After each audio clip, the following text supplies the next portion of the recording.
Hello, hello. Today is Friday, and I think it is day 62. Oh, that's great. My diary is stuck to my collage book. There we go. Let me just check here. I think it's day 62. Yeah, day 62 of the 100-day project. Today I'm going to be starting a journal. I have signed up for a swap through Junk Journal Junkies. For those of you that aren't familiar with Junk Journal Junkies, you can become a member. There's no fee. You go on through Facebook. There's a request to become a member. They'll ask you a couple questions, and then you'll get your confirmation. It's a wonderful, wonderful group of people. Thousands and thousands of people belong to it. You get great ideas, great inspiration, and you can partake in swaps and challenges and different things. So it's a great group to be involved in. Yesterday I forgot to show you the inking that has some of that purple dye on it, but I just wanted to show you the papers real quick.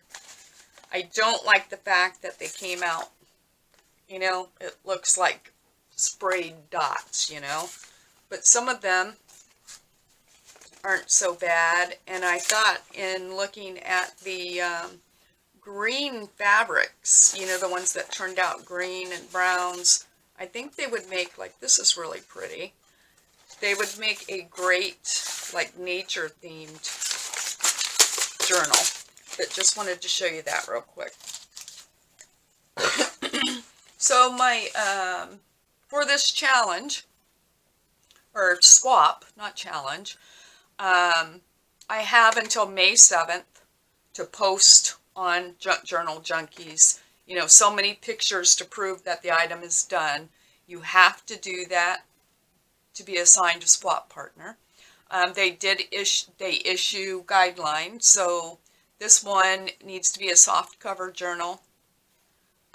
Minimum size 7x5, maximum size 9x6. It can have 1 or 2 signatures with 20-page minimum, meaning if you're doing 2 signatures, it'd be 10 full pages in each signature, which would equal to 20 pages would be 80 pages front and back. So those are my guidelines. Ever since I signed up for that, and I believe it was last week when I did that, I have been playing around and playing around and playing around with fabrics and trying to get ideas and what direction I wanted to go. And it's vintage, a vintage journal. So anyway, I have saved you from all my suffering, because I have been, like I said, for a week making decisions on also what I wanted to incorporate inside, so that I would, not that it's themed by any means, but what's going to coordinate all together. So with that being said, I'm going to start first. I have this really big piece of cardstock. I had gotten this, I don't know where. I've had it for a couple years, but it's a pad that's really big cardstock. And this is, well, it's 17 inches long. And 10 and a half inches wide. I've never had a use for it other than I've used it as for soft cover journals. So it's really good for that. I'm sure there's many other uses, but that's what I primarily use it for. So I have decided that my inside pages are going to be 5x7. So with that being said, I like a 1/4 inch for my cover on both top and bottom and on the sides. So with the size pages I want to do, I'm going to cut this down. I'm going to add a 1 inch for my spine. So I'm going to cut my paper here. With all that being said, I'm going to make it 7.5 by 11.5. So I'm going to start. I'm still getting used to this paper cutter. I got it a couple weeks ago, and I'm still getting used to it. So I'm going to start by cutting this 11.5 inches.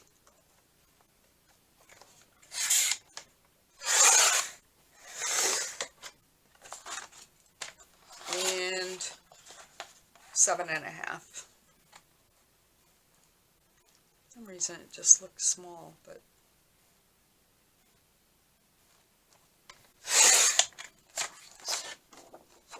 let's see.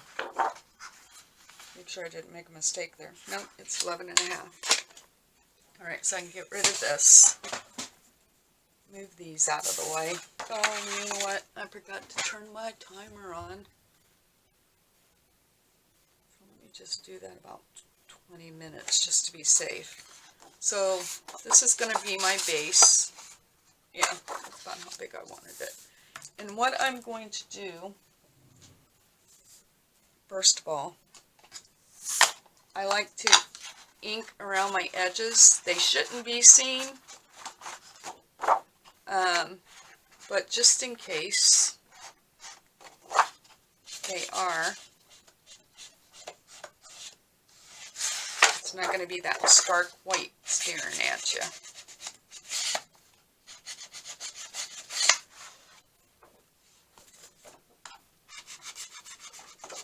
Do that before I forget.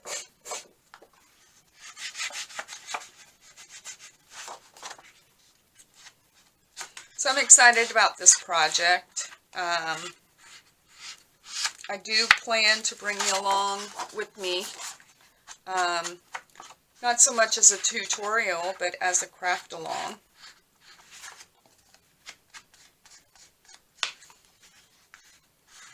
So I hope that you guys will join in.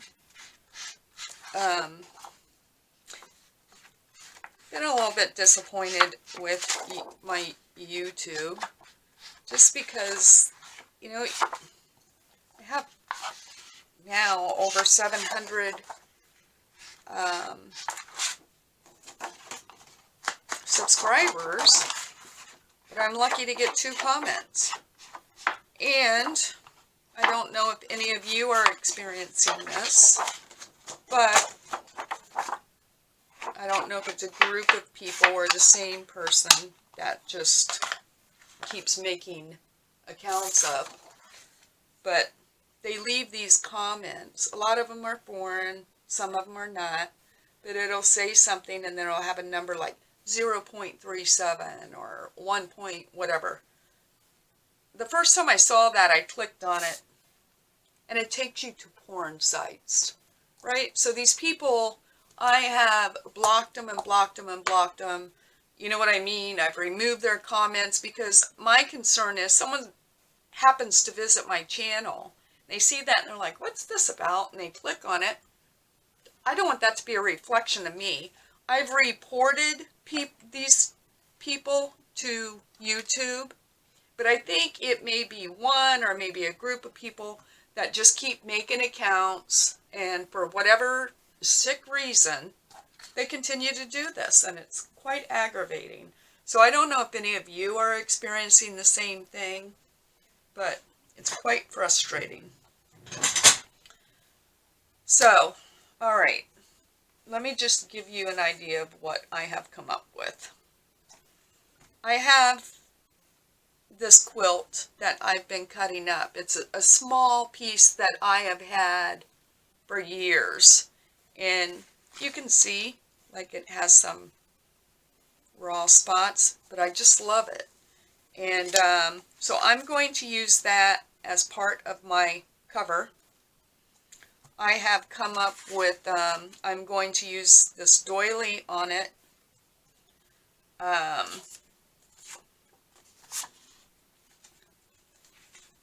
this photo is going on it. This is part of a kit by My Porch Prints. Let me just show you real quick, just so you know. I printed it first on white paper, and it was too vibrant to go with what I was doing. So what I did was I printed it on tea stained paper as well. And I just liked the effect of that. Now that's not to say that I won't use some of these on the white in the journal.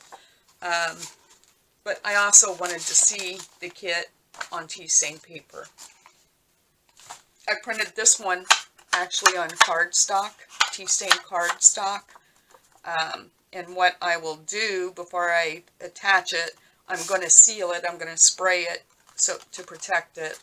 But that's the photo I'm going to use. I know I'm going to use this piece of antique lace here, a few buttons. My inside, and this is the piece I have been playing with forever. This is a vintage piece that I've had for quite a while. And you can see I've already drawn a line there. I don't know if that line's going to exist on my new plan with this. But I want to incorporate this piece as well. And what I finally determined, I had it as part of my cover, and through all my changes I've made in the last 5 or 6 days playing around with this, I finally come up with the decision that I'm going to make this my inside, so that the lace will hang over around the edges.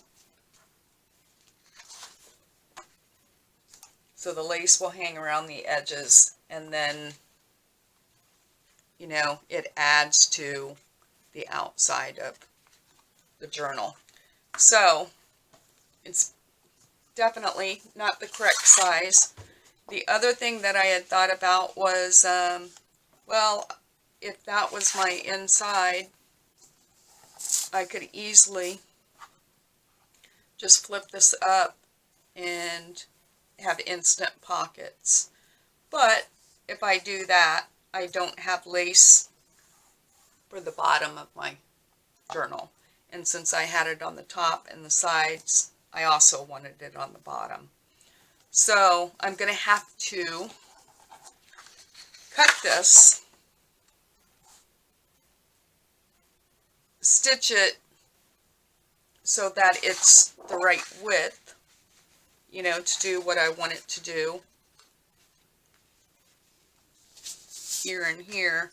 And then I'm going to use the lace from the bottom here to get lace on my bottom. I'm also going to utilize some more pieces of that quilt for pockets on the inside. So this is where it gets a little bit crazy, because I don't know how this is going to go. But I know, first of all, I think what I'm going to do is cut this down to 7.5, starting from this edge, because I want my lace to hang over, as I mentioned, for example there. But so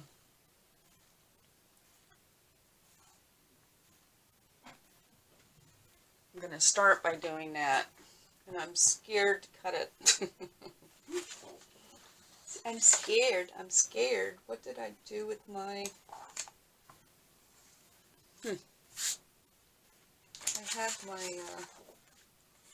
I have things all over the place. I've had beads out. And what did I just do with that? There it is. Alright. And I like to use my TM ruler. So what is this? This is 12. I just want to make sure I have this as straight as possible. And 12 would be 19 and a half for my 7.5 inches. So this 19, ooh, and my ruler's not long. How about this one? Yeah, this one will be 19 and a half is my line. It could be actually a little bit shorter because I'm going to make this up here. I'm going to make it 19. And I pray that this works. So I'm going to cut the bottom off.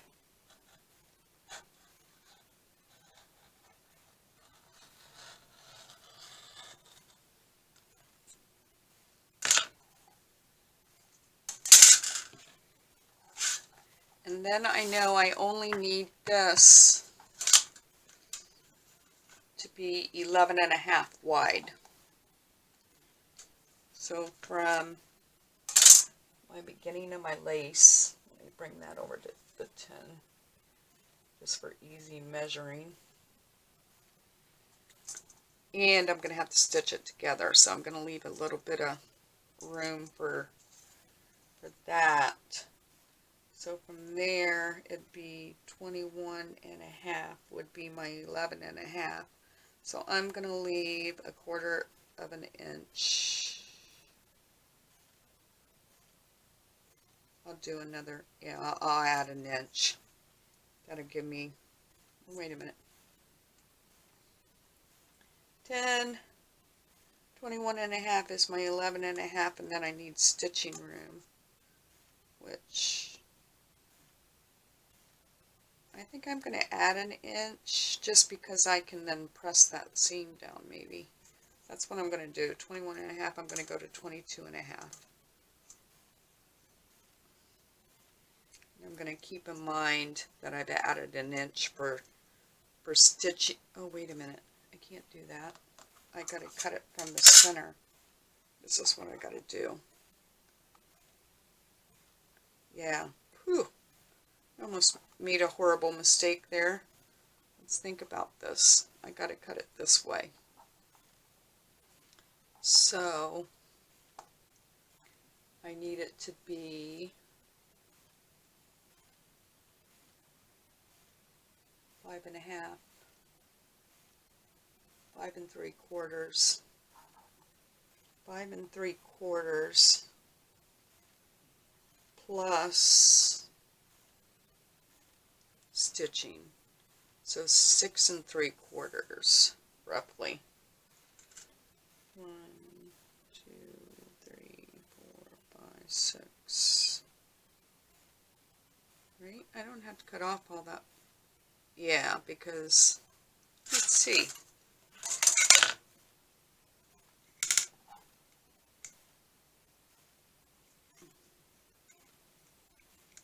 Turn around here. There's my 5 and a half. So I'm just going to do to the 6. Alright, so let's just do it to this line right here.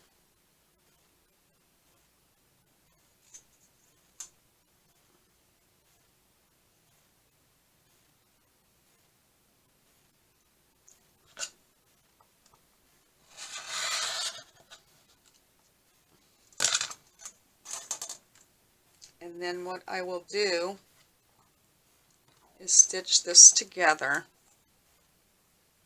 off camera.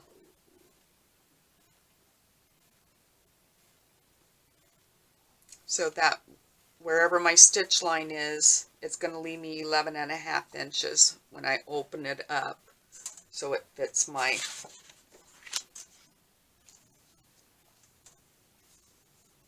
and I know it. Oh, how did that get short? I might have cut it shorter. Doesn't matter, because all this is going to be covered. So when I stitch the center, it's going to leave the lace around the edges, then the next thing I need to do is I need to use this piece to take care of my bottom. So I'm going to sort of lay this here. And I hope this makes sense, believe me. I'm working this out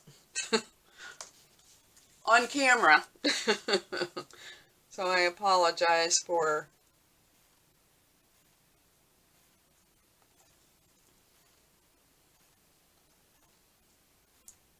it's not planned out. I mean, I sort of had a plan, but alright, so you know what I'm going to do? I'm just going to cut those pieces off.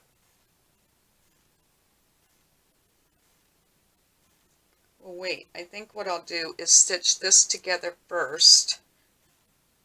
Yeah, I'll stitch that together first and then make the cut on this. Because then what I could do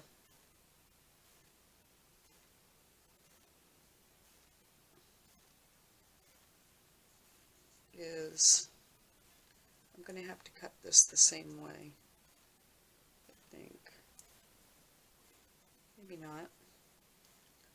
No, and I'm not worried about this because all this will be stitched down, and then I'll determine what my pockets are going to look like, which will help to cover the stitching. Alright, so I'm going to turn you off real quick. I'm going to stitch this together, and then I'll come back. Okay, I'm back. I sewed that together, and before I attach any of this, I will definitely press that down and probably hand stitch some of this lace down, maybe cut some of it off. But I think what I've determined for the bottom here, I was just playing with that off camera. In order to have lace across the bottom, let me turn this back over.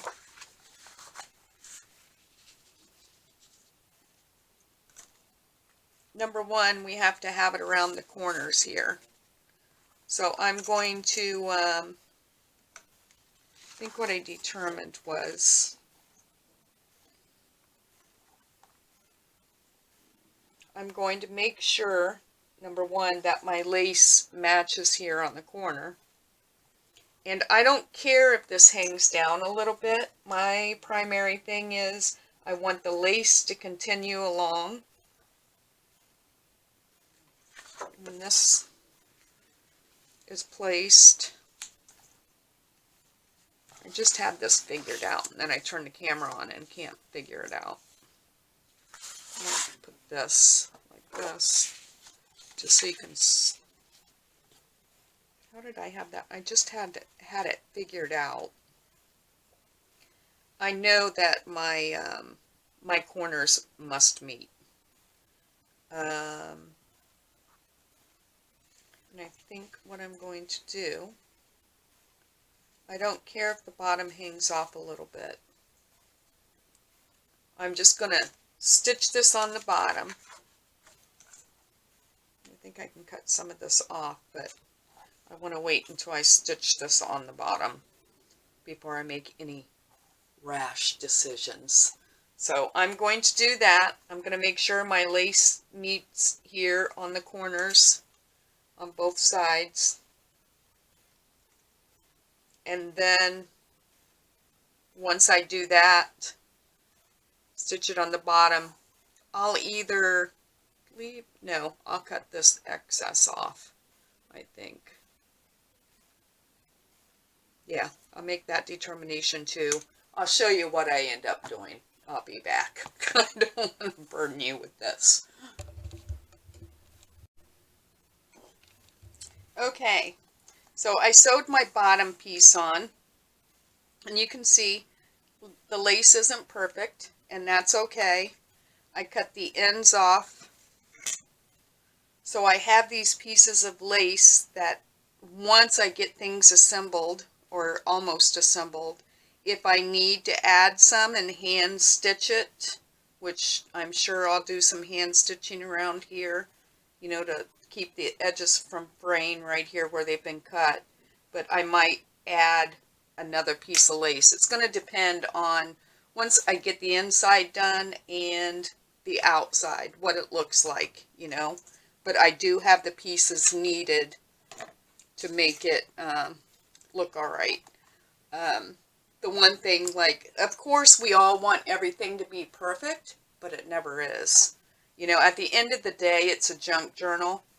This is supposed to be vintage, and I sort of feel like it's just going to add to the character of the piece. That's my opinion, because I can honestly say I've never made a perfect junk journal.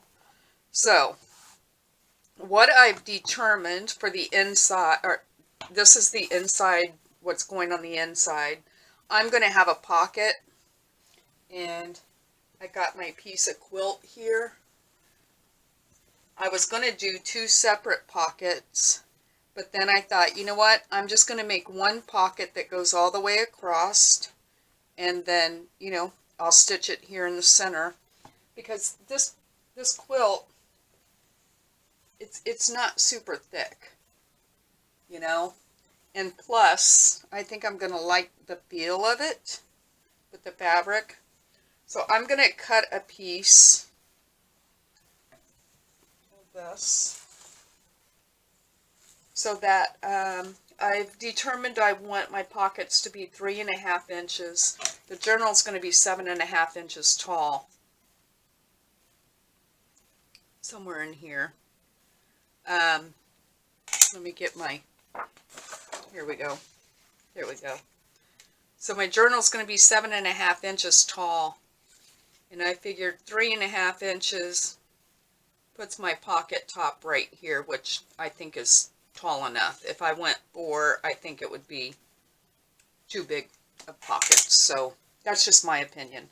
So I'm going to cut me a piece of this quilt 3.5 inches tall by that whole piece is 11.5 inches long. So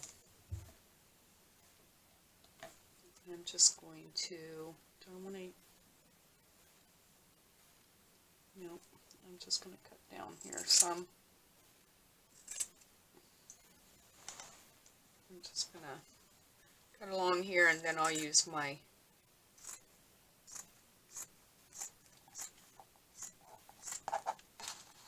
sure I get it long enough. I just love this quilt, and when I first started cutting it, it was hard. But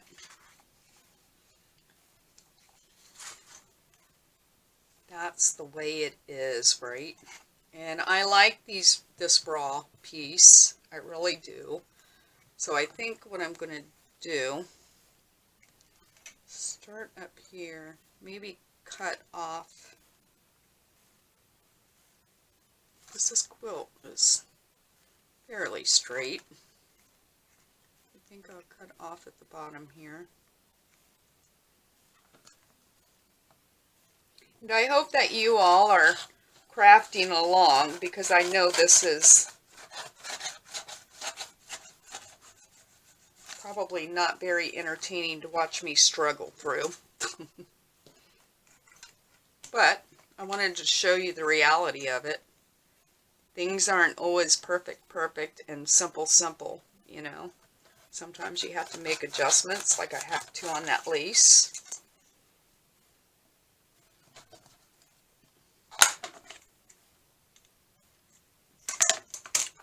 Alright, now I want to go, well, let's make this 11.5 first of all.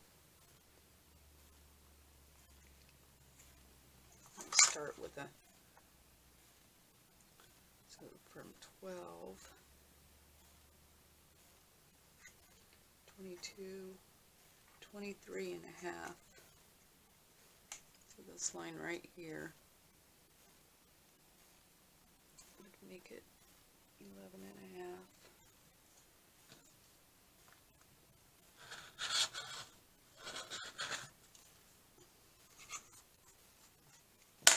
And I want it to be,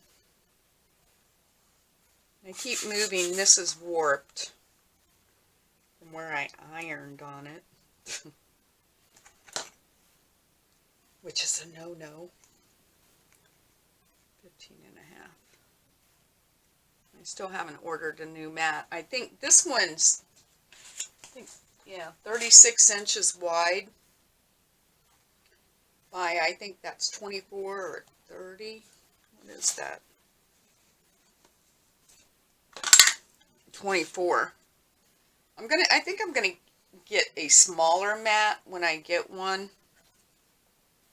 That's what I've been on the fence about. Do I want one this big? I think I want a smaller one, so that if I do want to iron or do something, I can just take my mat off and I don't have to worry about ruining this table. This table is like rock solid. It's actually a tool maker's table. My husband, when I was looking at tables, he's like, I have just the table for you.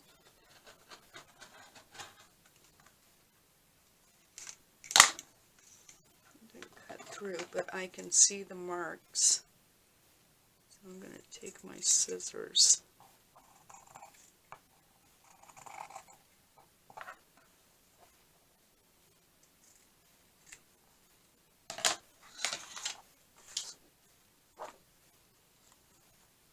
I just want to see. Yep. And how I want it to go. I don't think it really matters. Doesn't matter. Alright, so what I'm going to do, so I know where to place this, since some of this is going to hang from the bottom, I'm going to put my base for my journal cover on top of this. Sort of line up about where I want it, because this is not perfectly straight.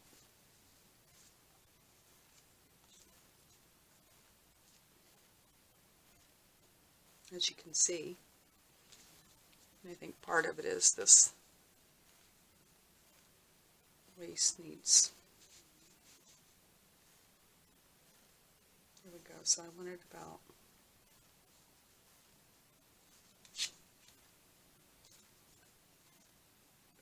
there.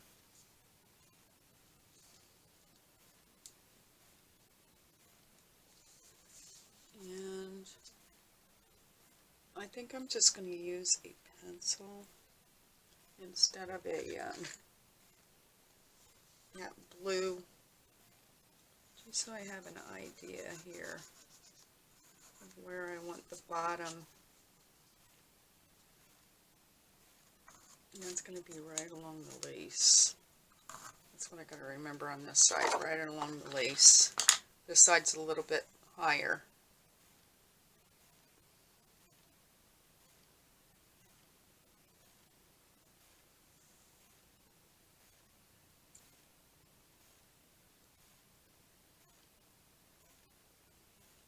I think that's good. I'm just going to pin that in place.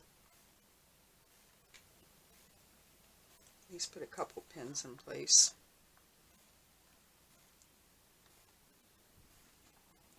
I have a million pins, and it seems like they keep ending up in my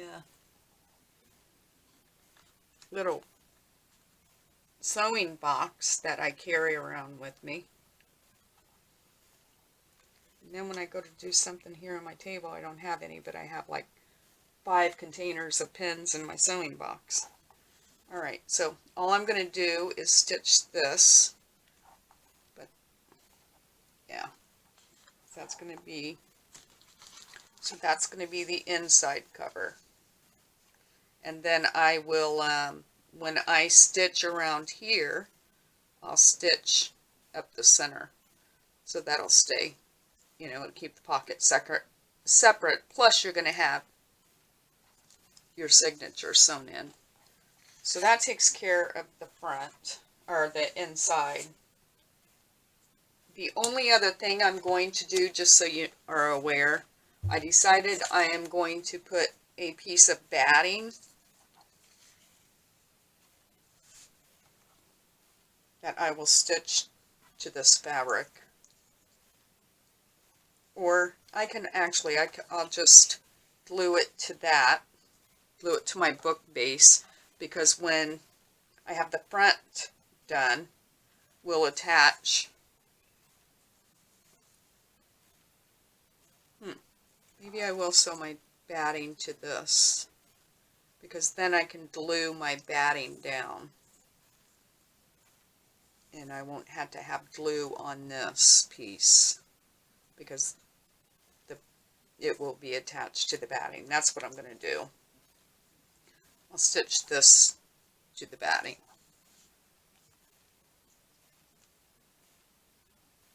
And then glue the batting down. That's what I'm going to do. Then, hello everyone. I'm going to end this video at this point today. I actually completed this entire journal cover today with you, but when I was editing and uploading the video, realized it was an hour and 40 some minutes, and so I'm going to stop it on the back cover today. The part for tomorrow is going to be a little bit longer because it will be the front and the completed journal cover. So I apologize for this. I'm, as Rachel would say, a gas bagger, I guess. I'm a slow crafter, so it takes me a while to do things, and I apologize for that. So thank you for your patience.